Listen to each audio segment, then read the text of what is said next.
Muraho neza rubyiruko ngimbi namwe bangavu, ngewe basuhuza nk'uko bisanzwe. Amazina yanjye nitwa Ishimwe Claude.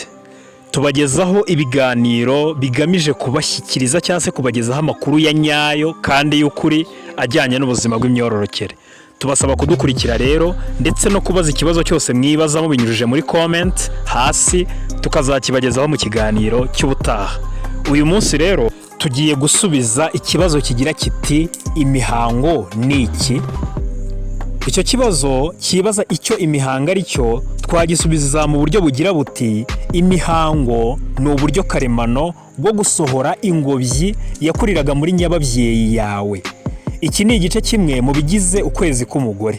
Mu gihe cy'ukwezi kwawe udusabo tw'intanga twohereza igirito, hanyuma nyababyeyi yawe ikabyimba, ikitegura kwakira no kubungabunga umutekano w'iryo gi.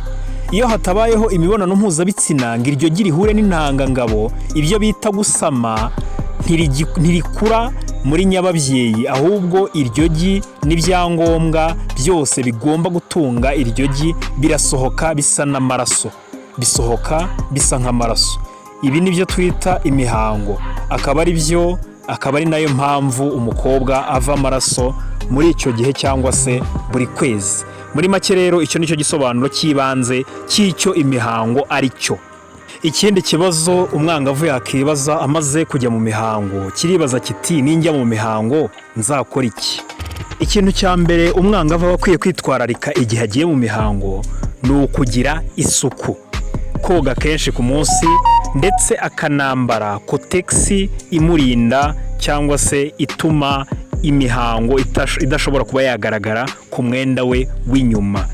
Ikindi ni ukwegera umuntu mukuru yizeye akabimubwira. Turabashimiye cyane rero rubyiruko ngimbi namwe bangavu mubashije gukurikira iki kibazo ndetse n'igisubizo cyacyo. Turabashishikariza gukora subscribe, like na share no kudukurikira muri rusange. Murakoze.